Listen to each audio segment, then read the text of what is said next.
The top 1% of musicians make 90% of all the streaming revenue on Spotify. The top 3% of creators make 97% of all the ad revenue. I know people on YouTube that have millions of followers that don't make enough to pay their rent. Steve Galanis, the founder and CEO of Cameo. You cannot be the best in the world at something unless you have found your ikigai. Since kindergarten, my nickname has been the mayor. What was the lowest low? We had to tear the business down. That's the worst moment of my life. What was your mindset at the time? If somebody else builds this company and becomes a billionaire, could you live with yourself? If you don't believe in yourself, nobody's going to believe in you. And there's always luck involved with entrepreneurship. You have to put yourself in position to be successful. What does your next level look like? What is up, guys? Welcome back to the World Class Podcast. Today, I sit down with my friend Steve Galanis. Steve is the founder and CEO of Cameo, which I think is one of the coolest technology apps ever built, that he scaled into a billion-dollar business in just 4 years. And in this conversation, we follow Steve's journey from a student at Duke University with a bunch of random side hustles to figuring out his big idea and building his dream company. And in this conversation, we really discuss how to find your purpose, how to overcome adversity, and how to build a world-class network to help you actualize your dreams. So without further ado, let's dive in. Steve, welcome to the show. Thanks for having me. Dude, I'm pumped about this show because I've been a big fan of Cameo. I think I first downloaded the app like 5 years ago. I used it for every gift, for every birthday, holiday. I'm terrible at giving gifts. And so I was using this and I was like, this is the coolest app. And this is if I was going to build a tech company, I'm like, this is the company I would want to build. It's just the coolest app. We'll dive into Cameo and how you built it, but I want to start by giving people some context about your background. So can you take us back to the first seeds of your entrepreneurial endeavors? And we'll start at Duke University. Take us back to what you were up to there. I think even before Duke, it's just important. So often, like, we all start somewhere. And I think like where I started in life and the people that I was around, my family, my grandparents specifically, that really, set me up for the entrepreneurship to come. On my mom's side, my grandfather started a wedding photography studio in 1945 that's still around in Chicago. It's kind of the oldest studio, active in Chicago to this point. Our family, because of that, kind of knew everybody. If you were a Greek in Chicago and you got married, like my grandfather or my uncle ended up shooting your wedding. And the thing that was cool about that is, like, because I was around an entrepreneurial family, at the dinner table, like, it was always like talking shop, talking work, talking deals. CNBC was on the TV. Yeah. The Wall Street Journal was on the table. So I think that was a really contagious thing. And then when I got to college, it was very natural that I ended up, getting into entrepreneurship. I followed a kid to Duke named Zach Maritas, who was 3 years older than me, grew up in my neighborhood. Also, Greek kid. We played football together in high school. Zach's kind of like my older brother. And the two of us ended up starting a business in college called Spartan Entertainment, which, among many things, ended up having a bunch of different businesses. So we had party promotion, we had a college box moving business, we had a hot dog stand at one point, we had a DJ rental equipment. This is the era where kids were just starting to get into DJing, and we would buy their equipment, and then they would kind of DJ at the parties for us to pay it off, and then we would book them out for other venues. And this was the OG days of Facebook. At this time, you still had to have a .edu address to get onto the social network. And, this was a really unique time for us because while Zach and I were at Duke and there were only 6,000 undergrads, we ended up having over 17,000 college students from Duke, UNC, NC State, Elon, surrounding schools come into our group. We would tell them where to go and they would show up.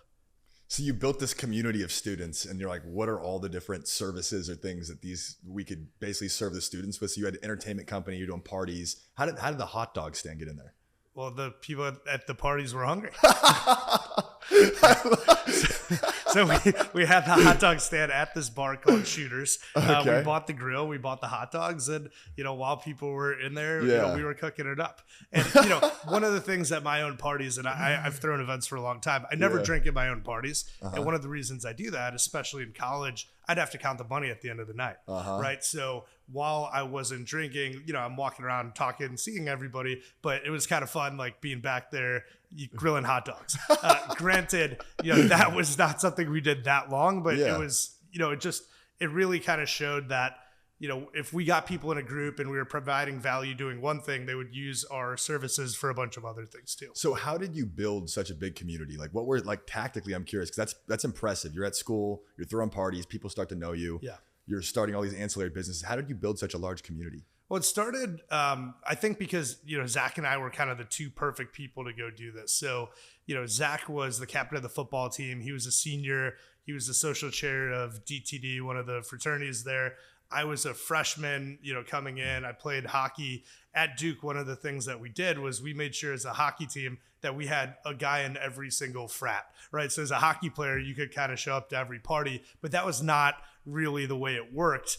If you were at Duke and you were just an average student, if you were a Sigma Nu, you weren't going to go to the SAE party. If you were an SAE, you weren't going to Delta Sig. But if you were hockey, you could kind of go anywhere. So I always felt like it was pretty dumb because it's not that big of a school. There's 6,000 undergrads. There's probably 500 kids in each grade that are going out regularly. So when you have all these parties that are segmented by what, some older guys or girls, 2, 3, 4 years older than you, they decide that you're going to be in this group versus that group. That prevented people from hanging out with each other.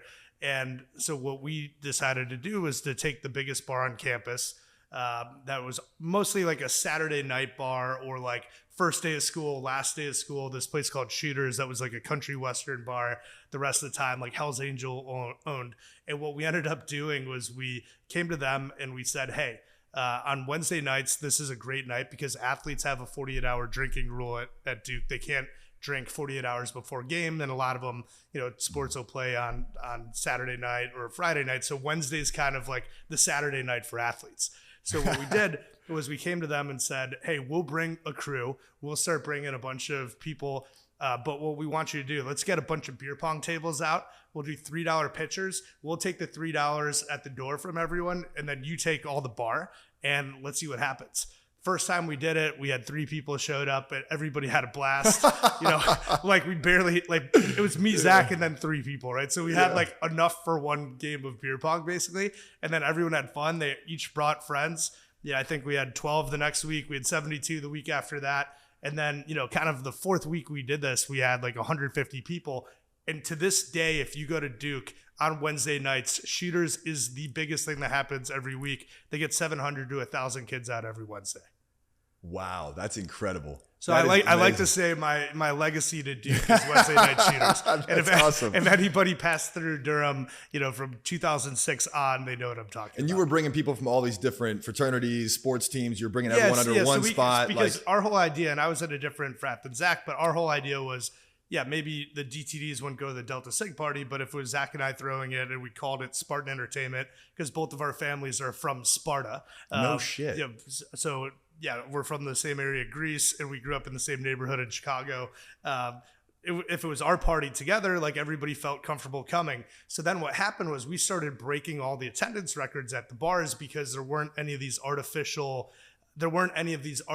barriers to how many people could come, right? If it was a normal frat party, the frat could come and whatever girls they invited could come. But now suddenly everybody could come because it was me and Zach's party. So it was these unaffiliated parties that kind of became like the UN of Greek life and independent life at Duke. That's really cool because you can start to see the seeds of Cameo where you're kind of democratizing access to some parties and people that are out of reach. Yep. Where you're just like, you're eliminating barriers. You're like, cool, we're going to bring everyone together and give everyone access to what's happening. Well, I think that's it's a great insight. I remember when we were creating the brand identity for Cameo, before we had a name, we had an idea, we knew what we were going to do. We didn't know what it was going to call. We didn't know what the logo would be. We didn't know what the color scheme or the brand, any of that.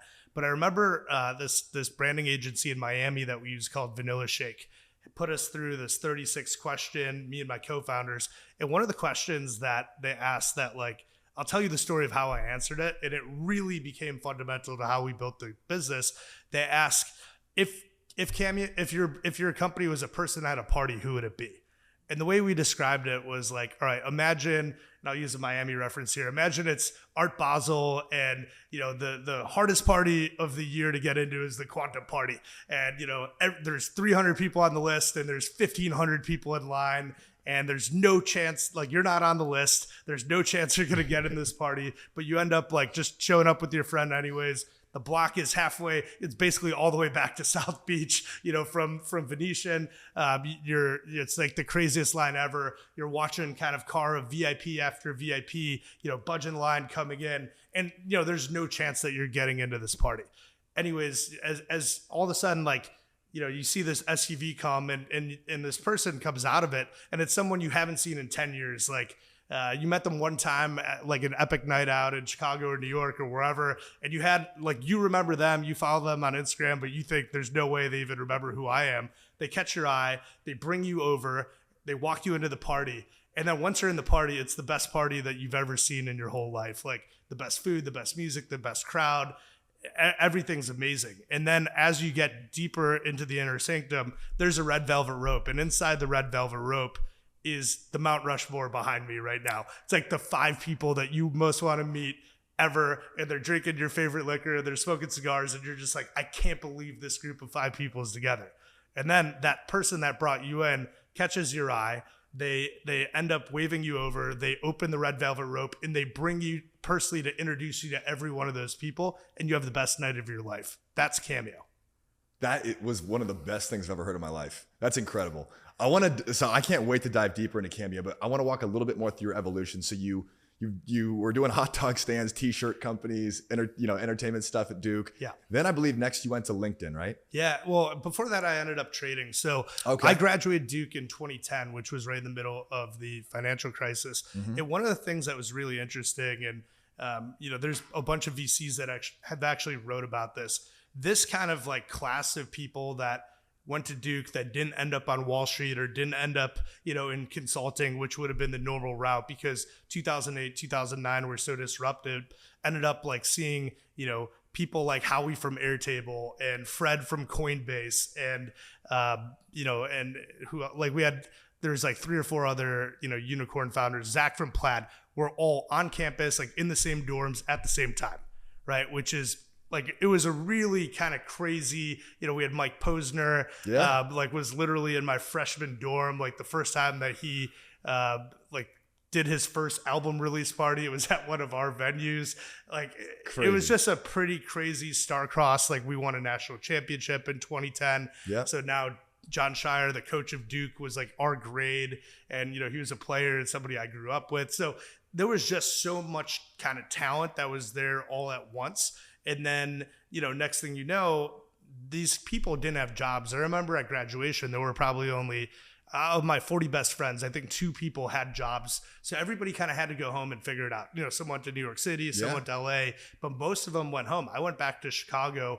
I was originally planning to go back and keep running my business because Zach was out in Durham. He had a software company he was running. So we were making really good money at the time. So I felt like, let's go back. Yeah. And I ended up getting an internship on the floor of the Chicago Board of Trade to go be a clerk. And the second I got down there, I just knew that's what I wanted to do at that point. And it was an amazing environment. I linked up with a group that ended up being a lot of ex-hockey guys. So, it was just like a really... You had the camaraderie. Yeah, it was the camaraderie. It was like the culture that I liked. It was fast-paced. There was a lot going on. But there were 2 things that really bothered me about it from the very beginning.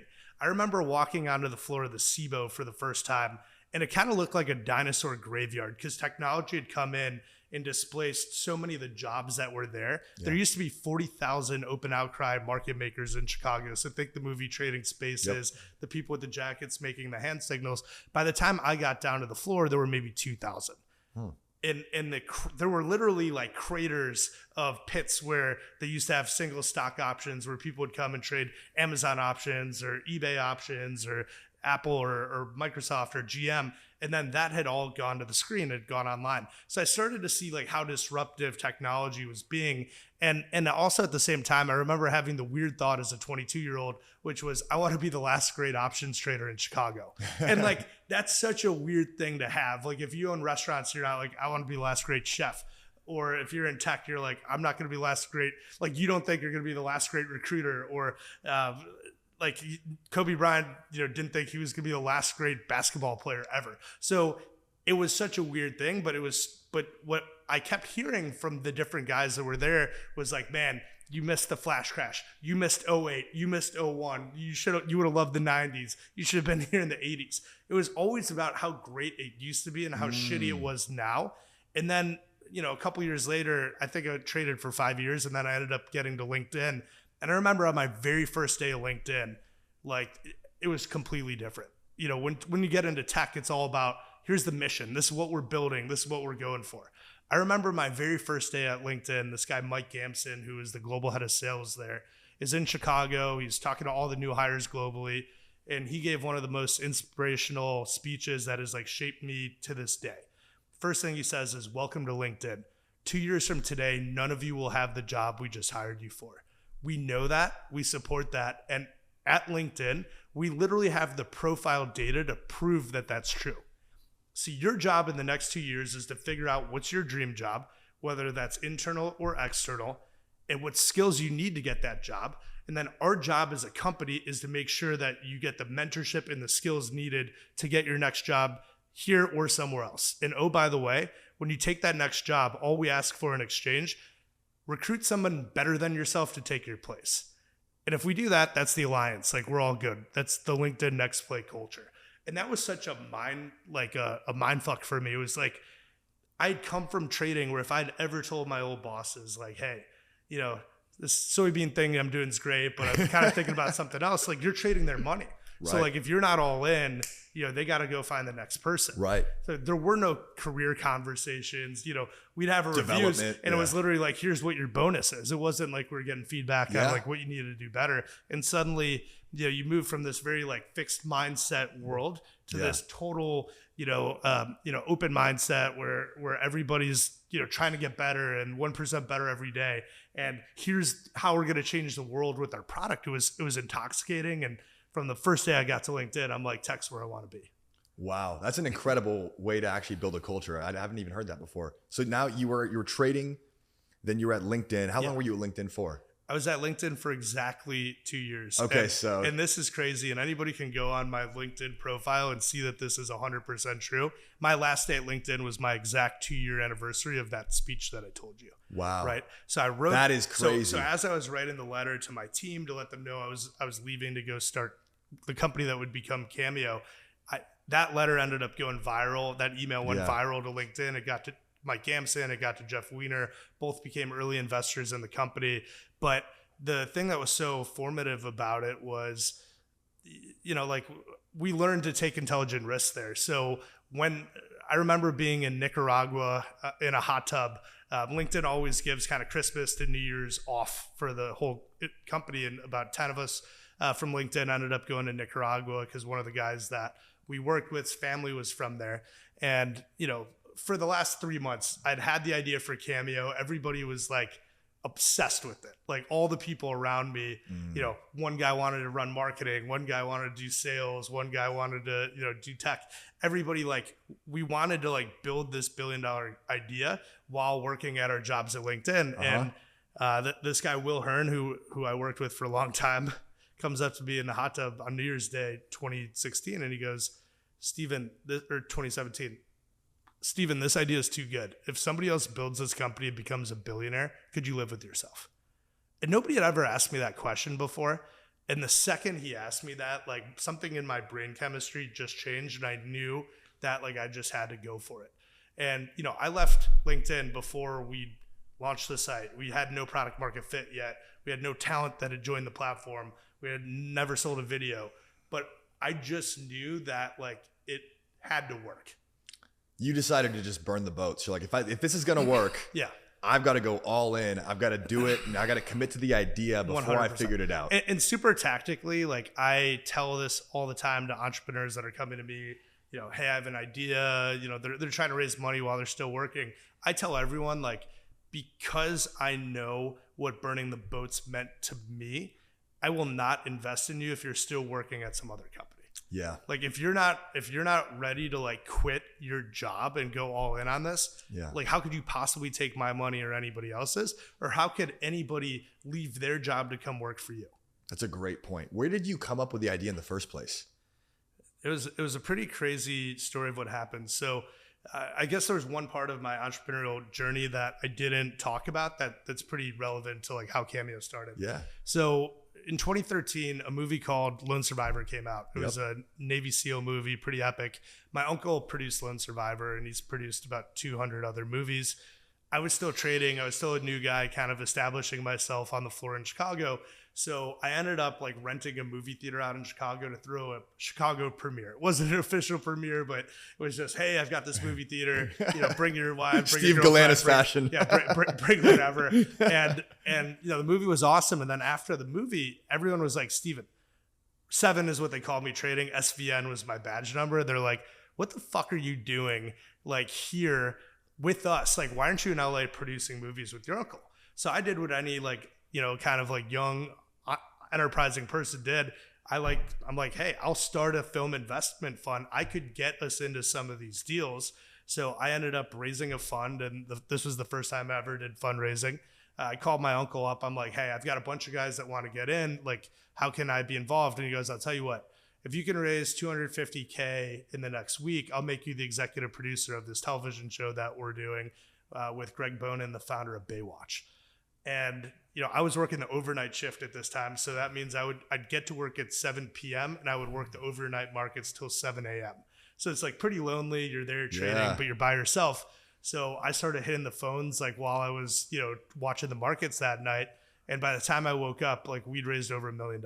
Wow. So and how old were you at this point? I was probably 23, 24 years old. And, you know, everyone was really excited about this idea.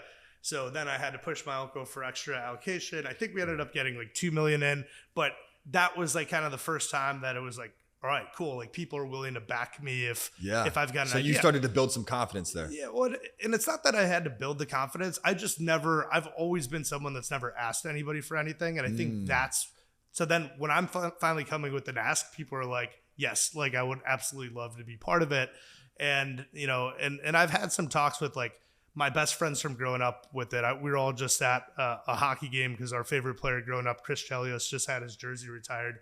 And I'll never forget, like my oldest friend in the world ended up saying like, Steven, like I would have invested if you were opening a restaurant or a, you know, lemonade stand, like whatever the fuck you're doing, stand. like you know, like I'm in. Like you're just a winner. And like, I know that is like, I want to be around that. I want to bet on you. I want to bet on you. And that was really interesting. And through that process, I ended up meeting Martin, who would become my co-founder because he was another producer on that show. Okay. So my uncle at that point was like, hey, Steven, if you and Martin, if you're going to do this Hollywood thing, you should partner with Martin. He's on the ground. He's with me every day. Like, you know, he knows a lot of wealthy people from the UK. He's been raising money as well. I think you guys would be a team. So we started this business, Blue Baron Productions, and we started co-financing movies and television shows, all while I was, you know, trading. Wow. So I had my day job. The guys liked it because they saw where I was every day. I'm in the pit grinding just like they were, but they were getting exposure to some, you know, deal flow that they just couldn't get otherwise. Like people in Chicago don't get pitched, you know, movie and television shows, especially like kind of at that level. So that ended up like providing differentiated access, and that was really cool. And, you know, fast forward, you know, I go to work at LinkedIn. Martin ends up becoming an NFL agent. He has this idea that if he could sign a big defensive lineman with a big personality, maybe he could backdoor into signing the next Rock or the next Schwarzenegger. So he wanted to find like an action hero. He ended up signing this guy, Cassius Marsh, who was a 3rd round draft pick out of UCLA, defensive end by the Seattle Seahawks. And then Martin quickly learned that, hey, if you're not repping like a superstar player, you know, it's really hard to make money because NFL agents only make 2% of the contract, and then they can make anywhere from 10 to 20% of any endorsement deal. Yep. But there's not much market for endorsements of backup players. Correct. So suddenly Martin's bleeding money because he's flying to Seattle. He paid for this guy's training. It was, you know, it's like a whole thing. And he ends up pulling out his phone and he shows me like he's trying to show me a video of how charismatic this guy Cash was. Okay. And he pulls out the phone as I'm driving him home from my grandmother's funeral. So he'd flown in for the day with my uncle to the funeral. And then we were just catching up. So I told him, hey, I'll drive you back to the airport. We're stuck in traffic on the way to O'Hare. And he pulls out his phone and he shows me what would become the first Cameo. And in the video, Martin got Cassius to make a video for his buddy Brandon, who at the time was a top guy in Nike's consumer marketing department, athlete marketing. So he worked with Michael Jordan, with Kobe, with LeBron, with, kind of the biggest people in the world. And he ends up recording this video because he's a Seahawk fan. And in the video, Cash has no shirt on. He's all tatted. He's driving in California, flat-brimmed Seahawks hat. He goes, hey, Brandon, it's Cassius Marsh from the Seahawks. Heard about your son, Maverick. Congratulations. If he gets your athletic ability, he'll be playing for the Hawks one day. Go Hawks, right? And that was like pretty cool. But then what Martin told me was like, this video, that guy put it on Instagram and said it was the best gift he ever got. And that was surprising to me because it's like, wait, you're telling me that one of the guys that's a top marketing guy at Nike that like named his kid Mav after Mav Carter because he's like LeBron's guy that close to them, like cares about a backup player, like that's pretty interesting. And he's like, yeah, and he showed me the Instagram posts, and then at that point I'm like, well, if that guy feels like that, what would some random person that has no connection feel if they heard? And that ended up birthing the idea that became Cameo. That's incredible. And so in between there, you're at LinkedIn. This is a big moment for a lot of people listening, right? Because there's people at their jobs. Yeah.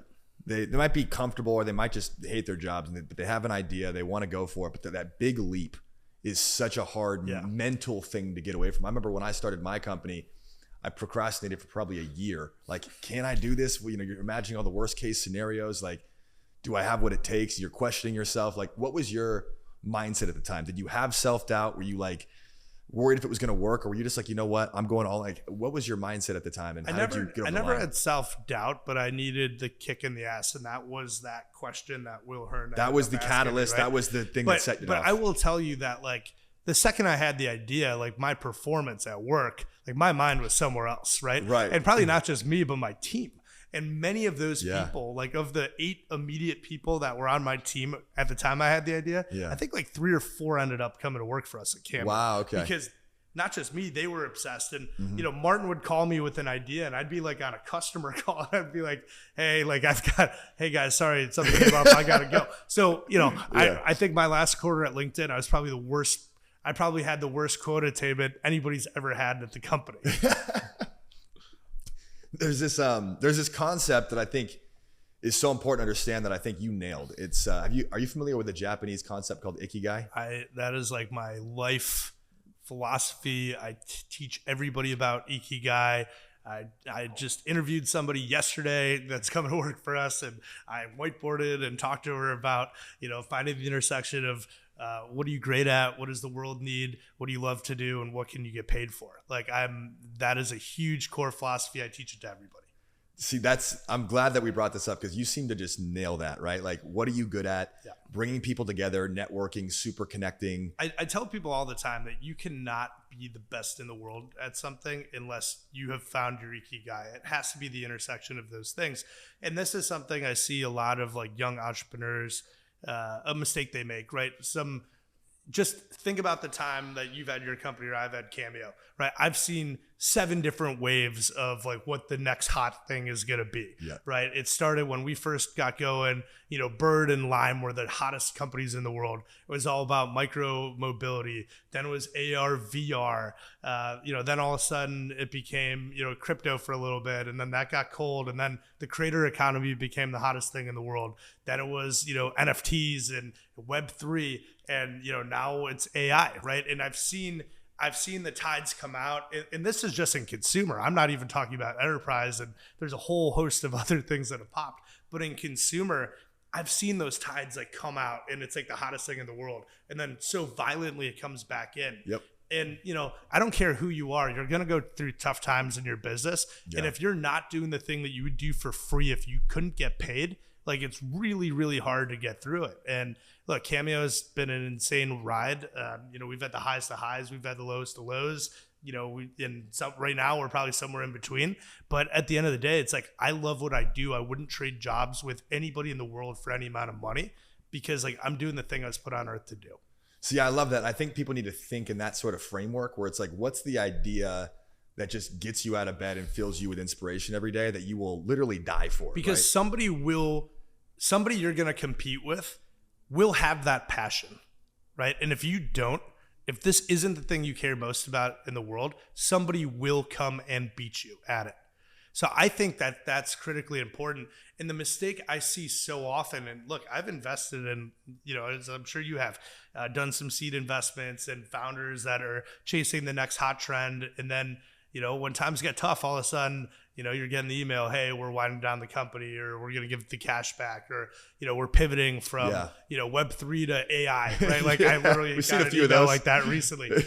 And at the end of the day, it's like, no, I want to back the person that wants to be working on the thing they're doing for 10 years. Exactly. I remember when I started my company, because I've been in the recruiting space for like 11 years now. I was working in the enterprise to start, working for like Qualcomm and Intuit, the big enterprises. And I was really good at recruiting, but I had no passion for those customers. Right. And so I knew I could never be the best because I hated working with bureaucratic big companies. And so I'm like, cool, if I was going to start a company, who would I be passionate about serving? Like, who would I bleed for to make sure I'm coming through for them? And for me, it was startup founders. I was like, I want to build with these guys in the garage, bet on the underdogs, people like me who have an impossible vision and actually play a role in their success. And I think that's a small little shift. It's like doing the same thing, but it's like, can you find a customer or someone that you just are dying to serve, right? That you really want to make an impact for that person. For you, it's like you got to kind of marry both worlds because you loved working with like athletes and entertainers, but you also like making a real impact in just people's lives and giving people access to things they couldn't have. I think totally right. We're a marketplace, so I've got two distinct constituencies.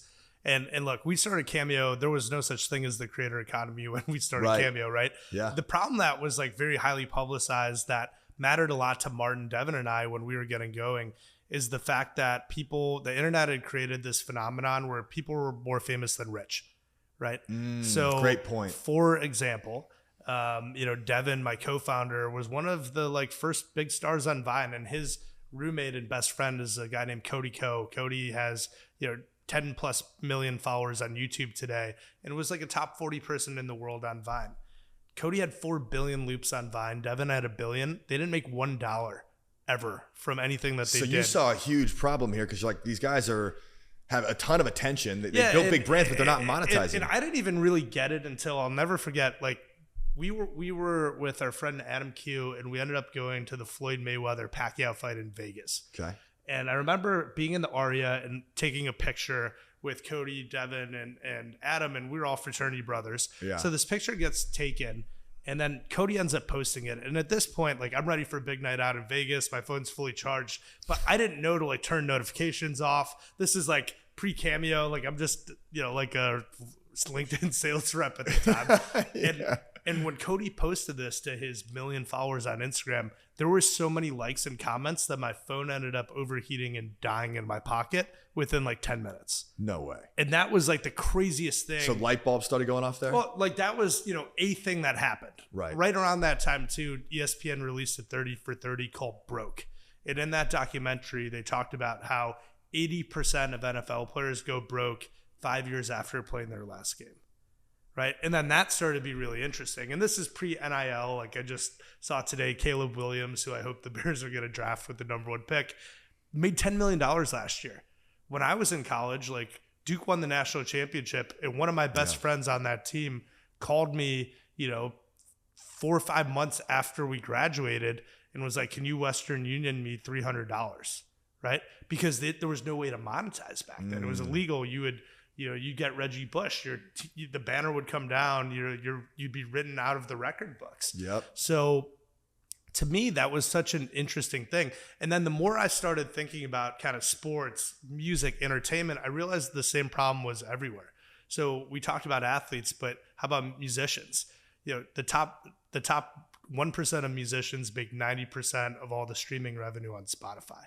On YouTube, the top 3% of creators make 97% of all the ad revenue. I know people on YouTube that have millions of followers that don't make enough to pay their rent, right?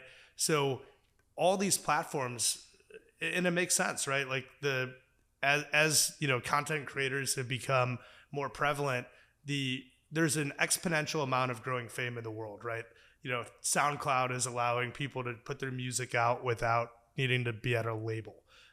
YouTube, so many people think about it. They used to move to LA and they try to, they'd go to endless casting to try to get into movie. Today, like, they can just start recording and putting their own stuff out. And if it's good enough, they never have to, rely on some, casting director in LA saying, hey, you're the guy I want. Like, you're in the role. Yep. Right. So people now have their own distribution. And the three kind of fundamental truths we realized ahead of starting Cameo when we thought about how the world going to change, right? There's more famous people on earth today than there will be. There's going to be more famous people in the world tomorrow than there are today. And the amount of fame in the world is exponentially growing. At the same time, the underlying business models to support that fame in music, in sports, and entertainment is growing linearly, or in some cases it's shrinking, right? You look at the debundling of cable, ESPN is losing, subscribers. Cable's losing subscribers. That's less money for ESPN. That's less money they can go put into the Pac-12's media rights deal. And that's why the whole conference blows up, right? So at the end of the day, there's big stresses on the system.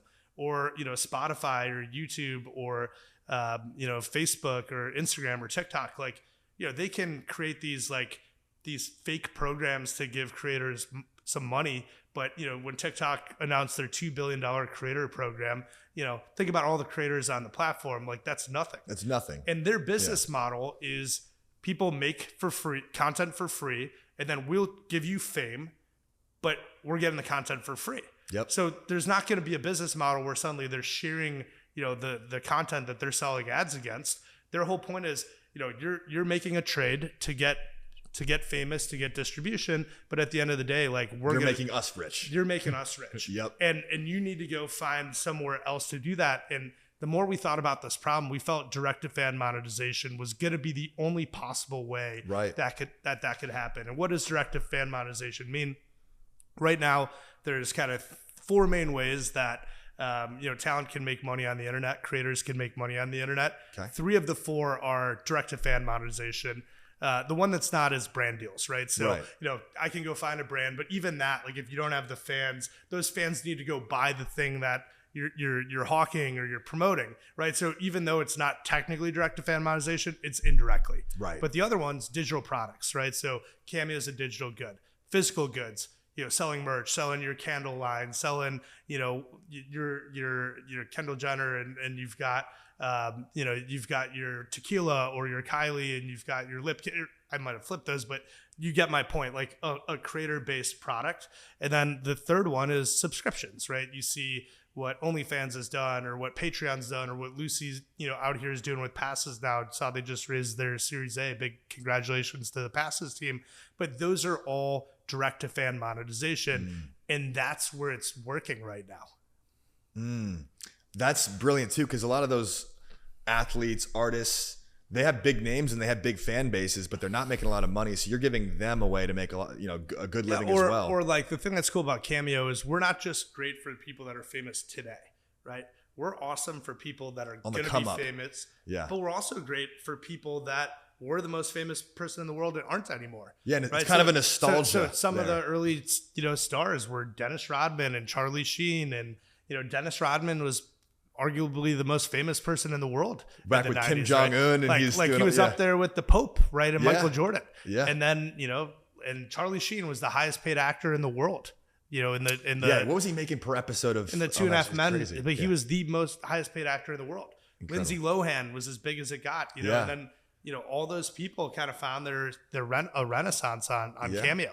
So and that nostalgia business ended up being great. So we're great for you on the way up. If you're the most famous person in the world and you want to be on Cameo right now, like George Santos when he joined, broke every record. He broke records. The first day, biggest first day ever, biggest first month ever, and pacing to have the biggest first year ever on the platform. Wow. But he was just so in the zeitgeist, right? Yep. And then also we're a way for you to continue to monetize on the way down. So talk to me, how did you start landing these big guests for the platform? Because I imagine when you're starting, marketplaces are tricky, right? Because first you need some big guests, but you don't have any customers yet, right? But then once you get the big guests, then you can start getting some customers. But talk to me, how did you get that initial traction? What were maybe who are some of the big first names you got on the platform that really helped you gain momentum? Well, one of the things that was interesting is from the very beginning, we didn't build, to use a football analogy, we didn't build Cameo to, make Tom Brady more money. We felt like Tom Brady was well served by, the talent agencies and the way that brand deals worked and the way the NFL salary structure worked. So we actually always felt the opportunity was for like the 99%. And we ignored it. So everybody was like, oh, you need LeBron, or I can get you this, or, Tom Brady will do that, or Ryan Reynolds will do this. But like, we did not build Cameo for them. We built it for everybody else. And that was something that was like very counterintuitive because people had tried to build this business. I know like even like Dan Bilzerian and Steve Aoki like were part of an initial version of Cameo. And I remember also, it's kind of funny because this company blew up, but I remember telling my buddy Lance Thomas, who was on the Knicks, about Cameo early, and he's like, yo, G, you got to check out this thing called Fire App. Fire App, which was the app behind Firefest. Oh, shit. Okay. And I remember we had like Lance, who was like a backup player on the Knicks, and Thad Lewis, who was the third string backup quarterback of the 49ers, was one of my college roommates. Like we started Cameo with a bunch of people, and I love all the OG Cameo guys. You know who you are, Lance and Cassius Marsh and Thad. I love these guys, but these are my homies from college, or like Martin knew them from LA, right? These were, just people that were willing to help out and put their name on it. But, no offense to any of them, but these are not the people that you would go buy business with. But what they all had in common, they were willing to do it. Right. And at the very OG days of Cameo, is you have to remember, like, people would ask me, like, what's your business? Oh, wouldn't it be cool if Michael Jordan could wish you a happy birthday? Oh, I'd love that. How much does he cost? Well, we don't have him yet. Right.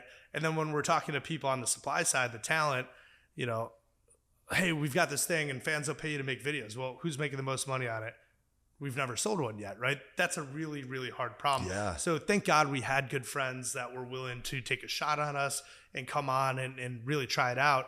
And then the very first Cameo that we ever sold was funny. Like, so we had our launch day and the site's up, and the OG like site at Cameo was literally one, like it was like a Google form. What's your name? What's the email? And like, what do you want the message to say with the Stripe integration? And look, today you go to Cameo, there's tens of thousands of people to browse through. There's millions of videos that you can watch. Like there's different use cases. Like you can just get lost window shopping on the platform, but we'd never sold one yet. So imagine this is literally like a Google form. And we'd always, our thesis with Cameo that ended up being true was that supply could beget its own demand. Because our talent are famous, they have hundreds of thousands of millions of followers, and they could turn their followers into our customers for free. So we always felt like if we could nail the supply side, the demand side would come. That's smart. That's really smart. And what we did was we created everybody a unique link. So now link in bio has become a big thing, but cameo.com/cash, right? Was Cassius Marsh's link. He was the first person on And they Cameo. could promote that themselves, and too. then he could put it on Twitter and say, Brilliant. hey, here's a video like that video that I showed you. You're hacking distribution. Yeah, we're hacking distribution. So this was like, we felt like this was going to work. And I'll never forget, it was March 17th, 2017. It was launch night. I was in Scottsdale, Arizona at spring training with my buddy Sean Fox. And we were trying to recruit Jason Kipnis, who's a guy we grew up with that was an all-star second baseman for the Indians, to be the second person on Cameo. We're literally out to dinner with Jason at the steakhouse in Scottsdale. And it's launch night. And I've got, I'm talking to him and I've got my phone kind of under the table and we've got Google Analytics up. Okay. And there's one dot in Scottsdale. There's another dot in Venice Beach where my two co-founders and Cassius are, and Cash is about to tweet this out to 70,000 followers. And he goes, hey 12s, which is what Seahawks fans call each other. I'm on this new site called Cameo. For $20, I'll make a video saying anything you want to whoever you want or something like that. And he hits tweet. And for months, we had been waiting for this moment because this was going to be the big, initial launch. And like, we're worried about, is the site going to stay up? Yeah. He sends a tweet out and it's just crickets. Like nobody comes to the site. And we're waiting for a couple minutes and I'm texting them and I'm like, hey, maybe we fucked up Google Analytics. So I signed off and then the dot in Scottsdale disappeared. And then I signed back on and the dot came back. So now it's like, oh man, like no, nobody's coming to the site. It's not broken. Like there's just no one came. Nobody came. And, you know, and at this point, people start talking shit to Cash in his, you know, under his tweet. You make $1 million a year. How could you charge people for this? Like, this is the dumbest thing ever. So he was our first investor and his first talent, and Martin's his agent. And Cassius kind of freaked out and was like, you know, fuck this, I'm out. And he leaves the house. And now Martin's freaking out because he thinks that his client, you know, he just cost him, instead of being the agent to make him money, like Cassius was our first investor. And like, shit, I just lit his 25 grand on fire. And so he follows him out. And Devin and I are sitting there being like, oh shit, like, you know, this sucks. I think we just lost our only talent and our co-founder on launch night. And you know, it's funny laughing at, but at the time we're like, that was awful. And keep in mind, I'm like in the middle of pitching, you know, Jason Kipnis to like come on the platform. Right. You're like, look at all this traction we've got. So I've got to like keep, you know, you got to keep your energy up and your optimism up. And the optimism up. But like, you know, this was, you're feeling the pit in your stomach on that one.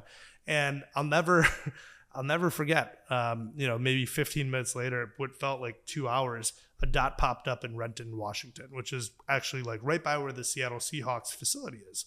And we're like, okay, that's pretty interesting. And the dot's just sitting there.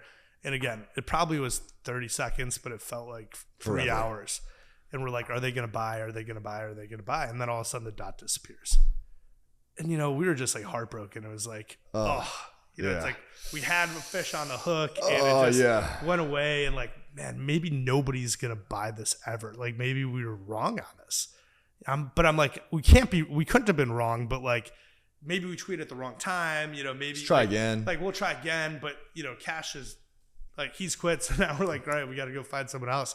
And then all of a sudden my phone like vibrates and I get a DM on Twitter. And this guy goes, hey, Cassius Marsh is my daughter's favorite player in the world.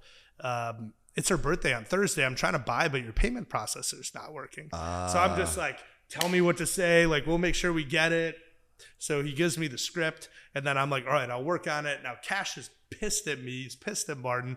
He's not responding. So we missed Thursday. So then I'm like, shit. And then I kept bugging him. And then maybe a week or two later, he ends up like finally making this video. And the first video, if I show you the video that gave us the idea, you know, he's got like energy and it's amazing. This second video, he's like, hey, Reese, it's Cassius Marsh from the Seahawks. Hope you had a good birthday. Sorry I missed it.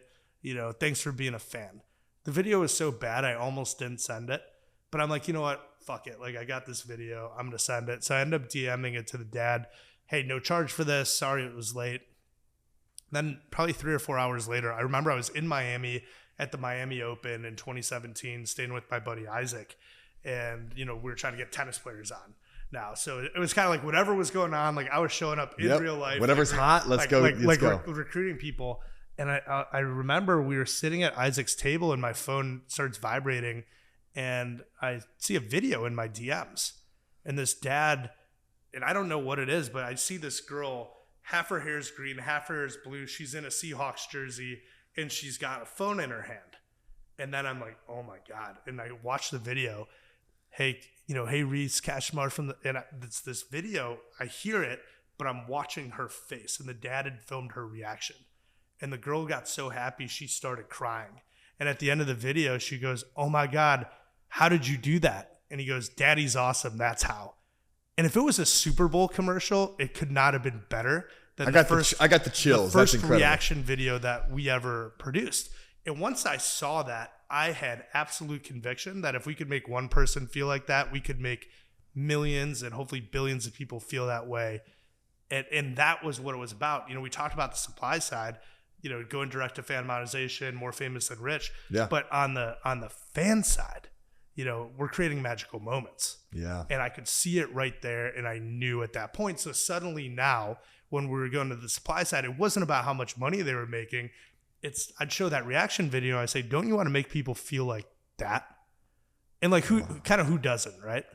So that's incredible. So it's suddenly not about the money. And I would explain to people like the money is just a necessary friction which enables fulfillment. If it was $0, you wouldn't do it. If it was $100,000, nobody would book it. So we have to find the win-win. We have to find a price that is enough that only your serious fans are gonna pay it, and it's not too much that you wouldn't be able to do them all. Wow. That's incredible, man. So if we fast forward now, you built it to $1 billion company in 5 years. There was I think it was 4. 4 years. Okay. Yeah. 4 years, $1 billion. So that's got to feel pretty good. But look, at the end of the day, I think valuation's just a number. That's a period Right. in time.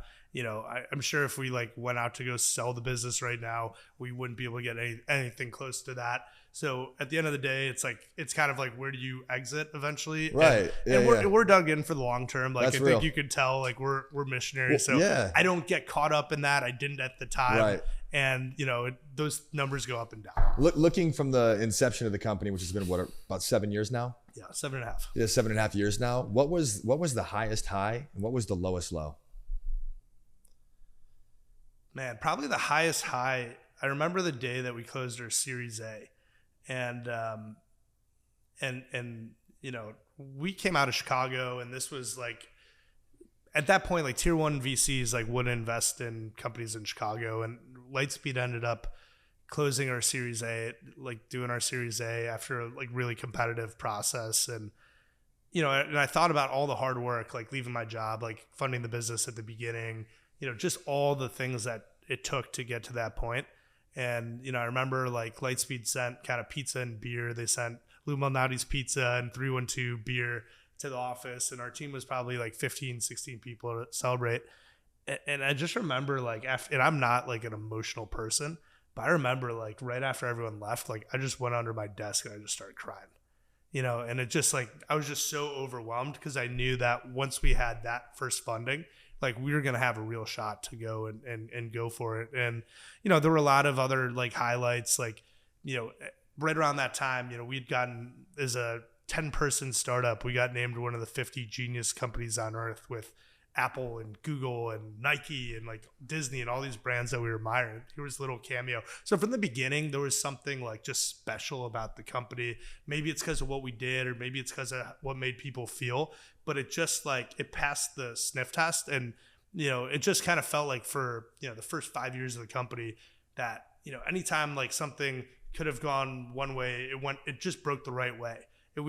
And there's always luck involved with entrepreneurship. Obviously you have to put yourself in position to be successful, but it's such a crazy story from the launch, right?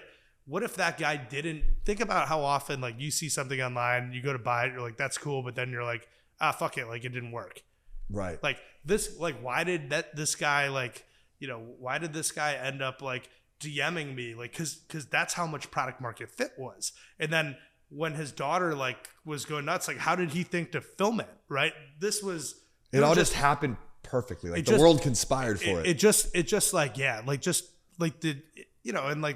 business got, built at my grandmother's funeral. That's where we had the idea. There's just been so many things where it just felt like the hand of God has forced the universe there. And then look, we were on top of the world. And then we had a 2-year period where every fucking thing we did went wrong, and we had to, the company had gone from 100 people, all in office in Chicago and LA to, during COVID, we were the fastest growing consumer marketplace on earth. We'd raised $100 million. We opened the platform up we opened our hiring up to go hire the best people in the world, no matter where they were. We had people in 38 states and 13 countries. And, we were trying to expand all these different business lines, and we're buying company and we're building an executive team, and we're prepping for an IPO. And then all of a sudden, it just, it's just everything we did for 2 years just didn't work. Right. Mm-hmm. And then it was, the lowest moment was about a 1.5 year period where, we had to tear the business down. And, we had a series of 3 just absolutely gutting, painful layoffs. And as a founder or CEO, it's so often, you might know about this for a month or 2 months before it happens. Right. And, you're having one-on-ones with people, and they're talking about their future, and they're not going to be there. Oh, right. And but you have to just keep moving forward every day. And, your team's making decisions with incomplete information, and it's just awful. Right. And, eventually we were able to cut the team down to a point where we got the business profitable. And then, we've started building again. We had about 2 years where we were, shrinking on a year over year basis, like month after month, and the red was on the board. And, I hired hundreds of people in this time, and all they saw, they thought they were joining like the next rocket ship. And then they just, every month it was coming down. And part of it was, COVID was the best thing ever for us, but it was also really tough. The come down from it was an artificial, market Boost from us, because you had on the supply side, for the first time in history, every single athlete, actor, celebrity in the world was out of work, right? There were no games, there were no concerts, there were no shows. So they needed a way to, and guess interact. what? Athletes get paid per game. Right. They don't have a salary. So when there were no games, they weren't getting paid, right? Musicians get paid per show. Comedians get paid per set, right? Like all of these people, actors get paid per episode. That was a huge boost to your platform. So suddenly like the supply side was insane, and we grew 500% that year. Wow. Right. And then on the demand side, think about it. We all had stimulus checks, right? There were a lot of things, we weren't selling, Clorox and toilet paper, right? But at the time, so at the very beginning, right, when COVID hit, that first week, our sales went down in half. And then I was thinking like, shit, like we might not make it through this. But then very quickly, the supply side, like we saw that There's a shock. But then on the demand side, yeah. A, people had this stimulus money, but B, I remember that first Mother's Day, and my mom's a 2-time cancer survivor. I remember I couldn't see her because she was immunocompromised, but I still wanted to send digital love, right? And Cameo became the way to do that for the birthdays that they couldn't be at, and the Mother's Days, Father's Days, Christmases, all those things that happen, promotions. Like this was a way to celebrate it. This was a way to send digital love. And that got really, that was such a huge tailwind for us. And ultimately, when the second shot came out and suddenly the world started opening up again, people just started spending their money differently. Yeah. Right. And we started to see people, they weren't going out to dinner every night. They're going to concerts. They're traveling like crazy. Like think about your Instagram feed for the last couple of years. They're moving, they're going to Miami. There's just so much shit that happened. And we saw organic traffic to Cameo drop by 60% in 1 year. Wow. Right. And our business was never built on paid. It was built on talent coming on, promoting, and then customers getting videos, sharing them. And then when we had less traffic, like less people were coming to the Cameo store every day, that was less videos that were getting shared. That's less videos that were going viral. And it just ended up, being in the same way that like when things are going well, our flywheel, the way that our growth loop works, like we can be the fastest growing business in the world when shit's going great. And then in a down economy, but because we don't have this business never been built on paid, like we didn't have a lever we could push to reverse it. So we had this, meteoric rise up and this huge crash back. And if you look at where the business ended up kind of pre-COVID to even like at the lowest point there, if anybody had drawn a straight line from that, they'd have been pretty damn happy with the results of the business and where it went. But when you're on this curve and then you're on this curve, right, that gets really tough. And definitely the lowest point was, we're having to do these layoffs and kind of look at my team and, and having to do it remotely is so hard because there's no great way to do it. And, I became like way too good at getting on Zoom and reading a prepared statement. And then, hey, you're either going to get this invite if you're on the go forward or you're going to get this invite if you're not. And then, being on these Zooms with the people that weren't going to be and talking to them and explaining to them what happened, like that's the worst moment of my life. And I've had to do that 3 times in 2 years.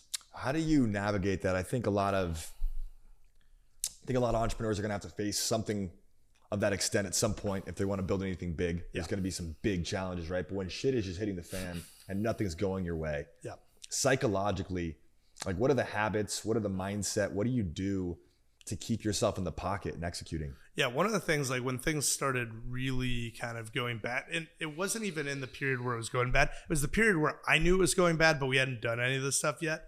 A lot of like my habits that had been there, like, going to the gym every day and like working with my trainer, they just kind of like fell off, and in that period, like I put on like 70 pounds, like there was just a bunch of shit that was happening. And I was like, I'm not sleeping. And in the best of times, I sleep 4 hours a night. Like I'm one of those You're people. sleeping 3. And suddenly like, hey, look, if I don't get my 4 to 5, like if I get my 4 to 5, I'm good.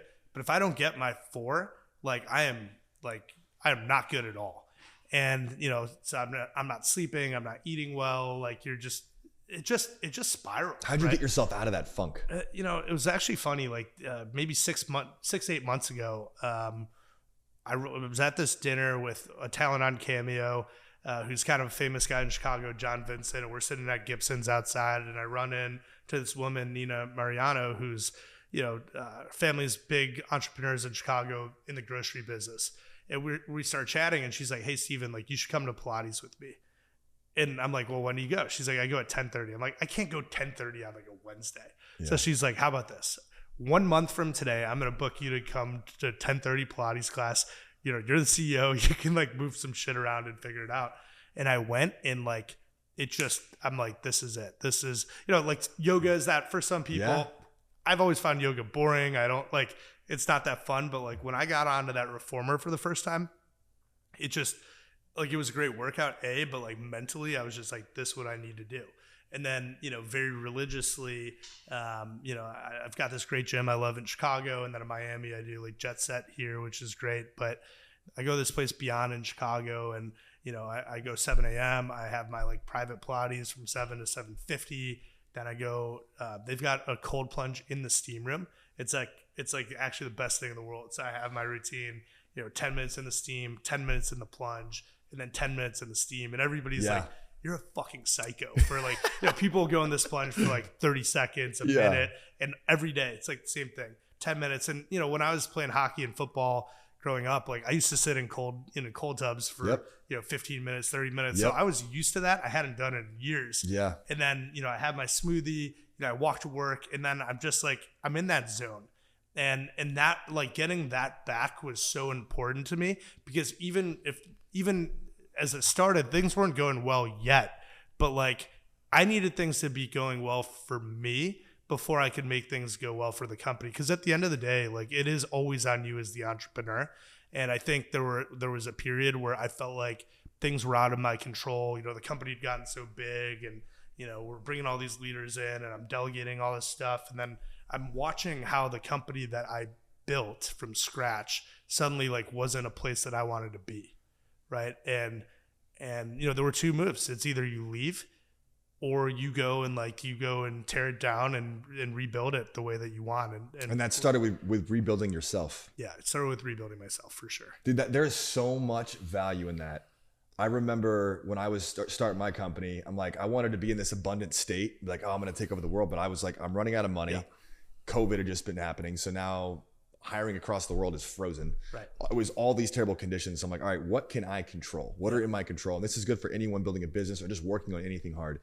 Like, you have to become the person that then has the goals. And so for me, I was like, I'm going to do ice baths every day at 5 a.m. Yep. They're like, well, why? You know, it's just you build consistency with yourself. And by doing hard shit, you condition your mind and your body to operate well under stress. Yes. And you control your nervous system. So you can't control what's going on out here, but you're saying, hey, I'm going to work out. I'm going to do my Pilates. I'm going to hit my cold plunge. Yeah. I'm going to take care of me and make myself proud and have good habits for myself, so I'm in control and I'm equipped to then handle the chaos outside. And I love the mornings. And I'm not even necessarily like a morning person, but I love that before my work days started, I've already accomplished You're stacking like wins. A lot, right? Yeah. So it's like, you know, and I look at that cold plunge as like the reward for the, you know, tough time on the reformer. And then I look at that smoothie as like the reward for, you know, suffering through 10 minutes in the plunge, right? Like that's just the mindset that I needed to get back into. Yeah.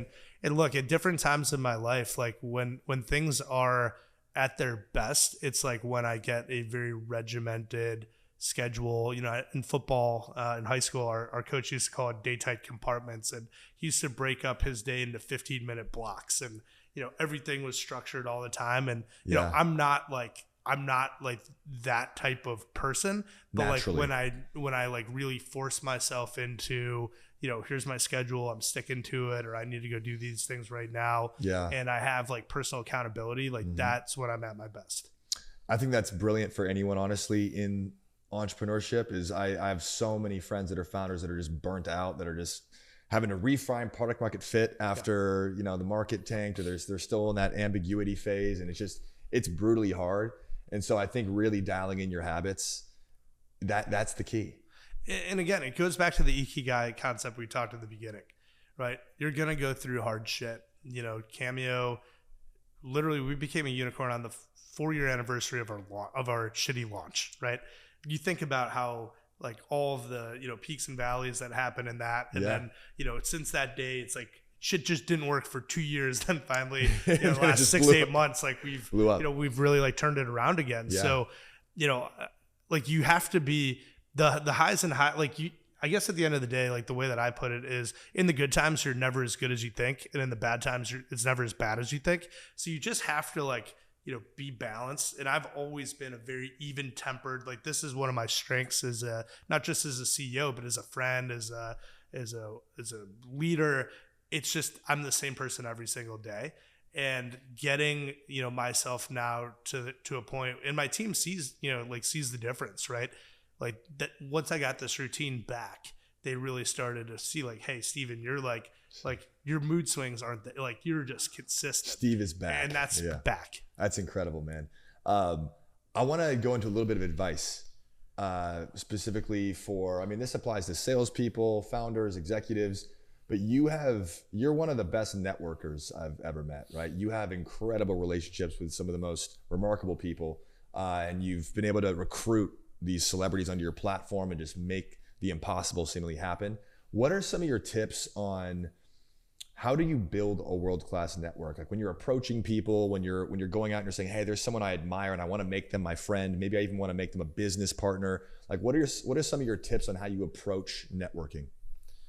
Look, I never think about networking, but maybe like relationship building.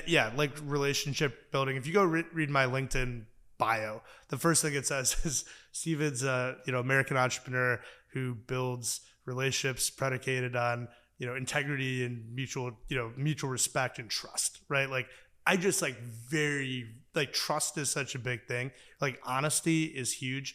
In my very first job trading, I remember one of our partners, the first day of work, like we're all there 7 a.m., all the new clerks, and he's like, look, you guys are all going to suck for a while. You're going to cost us a lot of money, but we're not going to fire you for that, because for you to get good, you have to screw up. There's only 2 things that you can control. Number 1, you have to, show up on time. Like there's no excuse to be late. The market opens at 8:30. A monkey could get there on time. So like if you're not there, you will be fired. Yeah. The other thing will fire you is if you lie about anything. And one thing we've learned is if you lie about small things, you lie about big things. So like having that, honesty and integrity has always been important to me, but like watching that in a professional setting, like how that was such like a bar, I think is really important. And, my friends know that like I'm going to tell them the truth. I'm not, if there's something that needs to be confidential, like it's going to be confidential. I'm always out trying to help. Like I'm a natural connector. Like since kindergarten, my nickname has been the mayor, right? And like so Mayor Galanis. I bring people together. Like I meet somebody, and then all of a sudden I'm thinking, okay, shit, who's Chris need to know? Or I'm always thinking about like how I can be helpful. Yeah. And I really tend not to like ask favors from people ever. So if I'm actually like coming to the point, like I've provided value enough that suddenly when I'm asking you for something, it's like you're glad to reciprocate. It's the universal banking system. Like you're going, I'm going to give you 10 debits for 1 credit. And honestly, but it's not transactional. It's like, I'm just going to add value. And I don't ever think about that. It's just like, hey, I want, and one of the things like I'll always like, I can ask anyone. I ask my friends all the time, it's like, have I ever led you wrong? And like the answer to that for the vast majority of people is no. Yeah, I think this is great. Like getting to the core of what makes you you and so good at what you do. Because I think a lot of times when people want to go approach a celebrity, right, like a star, which metaphorically you're putting them above you, there's this weird discrepancy in energy where you're putting someone on a pedestal and you're looking at them as some sort of God, and there's no like mutual respect or viewing that person as a human. And your intention is kind of off, and it's just a weird energy for people. But you're coming in just with like a genuine intent. You're like, hey, I want to get to know you. I want to see if I can help you. But there's no like what's in it for me kind of vibe. And that allows you to kind of openly, naturally connect with people, and things just naturally form. Look, I've always, that story I told at the very beginning with the red velvet rope, right? of being the person that doesn't have to be helpful, but is in position and chooses to do it. Like that person, as I've thought about it, that's me. Like that's what I've always done. Like I am the person that finds, makes eye contact with someone and brings them over and opens the red I'm going to make your day. And like, I really try to be a catalyst. This isn't my the thing that drives me, but I really do try to be a catalyst that like anyone that comes in contact with me, whether it's for 10 years or 10 minutes, like I want their life to be better because of it. Like that's really important to me. I love that, man. For people out there that are kind of in the earlier phase and they're like, all right, I want to go do some big stuff. Steve's incredible. Like I can't believe he's built such a great company. They're kind of having that imposter syndrome. They want to go do big things, but they don't really have the confidence. What would you say to that person? So look, I think at the end of the day, if you don't believe in yourself, like nobody's going to believe in you. If you can't believe in yourself, you're not going to recruit your co-founders, right? If you don't have the co-founders, you're not going to be able to, solicit the capital. If you don't have the capital, you can't hire people. So it all starts with kind of belief in yourself. And, sometimes that belief is going to be irrational, right? Like it doesn't make sense. If you look at the people that built Cameo, like we didn't come from agencies. I lived in Chicago, right? I wasn't in LA. I've never worked in entertainment. Like, yeah, sure. I had on the periphery, connections, but truthfully, like those connections I had coming in, they weren't helpful to the business. They didn't, like we built it brick by brick, right? So at the end of the day, like you have to, like you will find yourself in rooms that you're like, holy shit, like these guys are all billionaires and I've got a seed stage company. Like how the hell did I get here? But I try to be the worst person in every room I'm always in, right? That's something that I really try. And, if you don't think about it as, I'm not as good as this person next to me, but hey, by spending time with them, like I can get better and maybe get on their level, or, hey, this guy might be one of the richest people in the world, but maybe at my age, I'm ahead of where he was. Right. Yeah. And you just kind of have to like reframe it and also understand that when those type of people are hanging with you, like they're not doing it because of charity, like they're doing it because they see a spark in you too. Yeah. Or that person's coming to work for you, or that investor is willing to write you a check. It's because they see the spark in you. And, look, there are all like we all, face it at certain times, but you kind of just have to, power through it. What would you say is the biggest either weakness or shortcoming that you had to overcome going from like an early young buck founder to now being the CEO of a $1 billion company? What would you say is like the thing you've had to work the hardest on to overcome to get where you are? So I had never managed anybody before. Like I'd had businesses and I'd had employees, but I was never like the person that was kind of the day-to-day manager. And I like to surround myself like with my co-founders, with other people that are just self-starters that don't need to be managed. Yeah. And as we got bigger and I moved from being this entrepreneur to being a CEO and like managing managers, that ended up being pretty crazy. And a really good example, I remember I was promoting somebody, and this is the first time anybody that directly worked for me had ever been promoted because, my direct reports from the beginning were the COO and the CTO. They had the C-suite title. Yeah. And I was promoting somebody from a VP role to like a C-suite role. And I had because I'd never promoted anyone before, I didn't know that I needed to create like a promotion packet and, like literally document. I'm just like, okay, I said just promoted, give me the promotion. Let's go. There. Yeah. And then like weeks go by and then this person's upset that they didn't have like a So like, there's just things like that you just kind of have to learn. So I've found that coaching has been great. And I've been really fortunate to have a series of, phenomenal CEO coaches, from the beginning. Jeff Weiner was someone that, gave me time, and CEO of LinkedIn that I got to spend some time with early. Yeah. And then, kind of more in the peak of Cameo, a guy named Bing Gordon, who had founded EA Sports and just, one of the, great kind of board member mentors to consumer CEOs of probably the last 50 years. and I learned so much from him. Like, Yeah. he was on the board of Amazon from the seed stage till like 2-3 years ago, like learning these lessons of scale from Jeff Bezos, or, he was a board member of Zynga forever. Like, Mark Pincus invented modern product management, and watching and learning from the guy that kind of coached a lot of these people, Daniel from Spotify, right? Like, that was pretty amazing. So, I've been really good at like finding those people, getting them excited about me and what I'm doing, and ultimately, the beneficiary of that. And that's why I love like mentoring a lot of the CEOs that I work for, passing it down, sharing my mistakes, my learnings. Like, hey, here's what I fucked up. Like, maybe you could do this better than I did. Yeah, dude, you've done such a great job at just like having such a clear, good, intentional mission and getting people excited about you and wanting to be a part of your journey. I'm just curious, random question before we wrap up here. You've attracted a lot of amazing mentors. We talked, one of them is Ken Griffin, legendary guy, owner of Citadel, one of the most successful men on the planet. I'm just curious, from proximity to someone like Ken, what is something you've learned in your friendship with Ken? Like, Ken's a really exceptional person, and insanely generous, and someone I look up to a lot.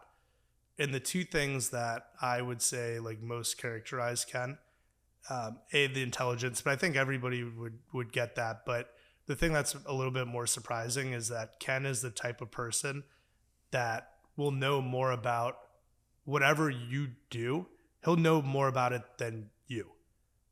Like, he is just insanely smart. His ability to process information is second to none that I've been around. And I've been around some really talented people, but Ken just like has this uncanny ability to just like, no matter what the subject is, whether it's, vaccines or politics or like venture capital, like things that are just not even in his purview at all, he just will like put the time in to learn about them and be able to like, operate on the highest level. But the thing that separates him, as smart as he is, there's a lot of smart people out there. The thing that I see in Ken that, goes back to the conversation we were having before we started recording, who do we really look up to? Like, Kobe's always been your guy. Michael Jordan's been mine. And Ken is the single most competitive person that I've ever been around at everything. It doesn't matter if he's playing euchre or he's racing cars or he's in the markets. Like, Ken wants to win all the time and be the best at everything, always, forever.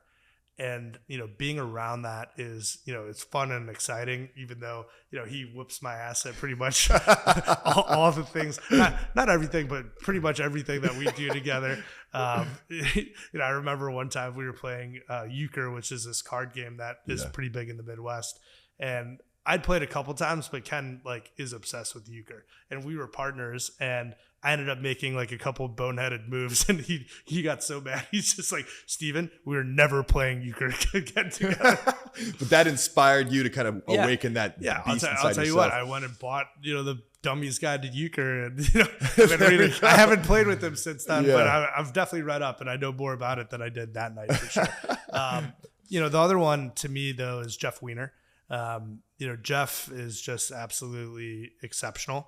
And I think, Jeff is extremely smart, but the thing that I think is so amazing about him is like the brand that he's built and the principles that he has. And, he's really not just an exceptional leader and a great mentor, but, he's really built this brand around, being this compassionate CEO.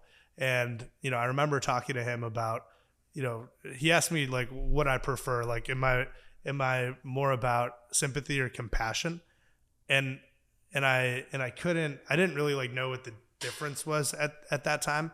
And he ends up telling me this story that the Dalai Lama had told him, which was like such a classic tech CEO thing. And he's like, there were these two people walking along a mountainside in Tibet, and a boulder fell on one of their legs. And, the person who, the person who has sympathy can feel the pain of that person, but the compassionate person will take their pocket knife and cut their leg off to save their life, because compassion is empathy plus action. Right. That's good. And that is, that was a really, exciting thing. And, at LinkedIn, so much of what I brought to Cameo, I learned from watching Jeff at All Hands and talking about this mission and the vision and the values. And look, I can't say everything at Cameo has been perfect, but I can tell you that every person that's ever worked at the company could to this day recite the mission of Cameo, could recite the core values. And that's all things like I learned from watching Jeff. And even when I was employee 6,000 at LinkedIn and he was in Mountain View, I never met him until, after I'd left and after he'd invested in the company. But I learned so much from him. And and the core values that he espouses, are ones that I've it's a standard I've tried to live up to as well. Those are remarkable lessons. I love that. Before I ask my last question, where can our audience follow you, engage with you online? Yeah, Instagram is just my name. LinkedIn, because I work there, I can be fairly active on LinkedIn. And then my Twitter is Mr. 312 like the Chicago area. I love it. So being world class to me, it's about the process of constantly expanding, of constantly striving to become more, to do more, to leave a bigger impact. So I'm curious for you, what does your next level look like? Look, I think part of like the next level, and I think this is one of the things that characterizes me as an entrepreneur, is that I have kind of like endless ambition. I don't get satisfied, but I also am not dissatisfied. Like there's a lot of entrepreneurs that always want more, but they're not happy with what they have. I'm not that. I'm very content with who I am and what I have, but I always am striving to get better. And that's, by being the worst person in the rooms that I can, or, trying to read a book a week, or, trying to get better at, things that I'm not great at, like whether it's Pilates or, time management or like whatever the kind of tour de jour is. But for me, like, I just feel like, trying to get better every single day. And, I'm not like the goal setter that's like, hey, I have to accomplish this.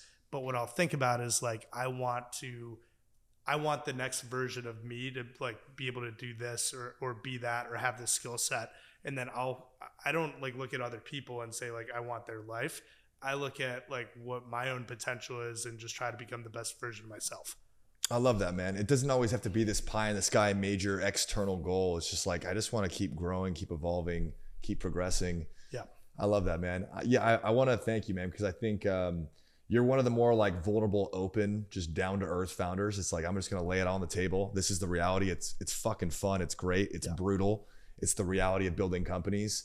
But I think you built a really special company that on the outside, it might be like, oh, it's a celebrity app. It's, this vanity, this fame, but it's really about creating special moments. And I love the term you use, digital love, because I felt that when I've received them as gifts. I'm like, that is a thoughtful gift. I just got one from my friend Ricky for my birthday a few weeks ago, actually 2.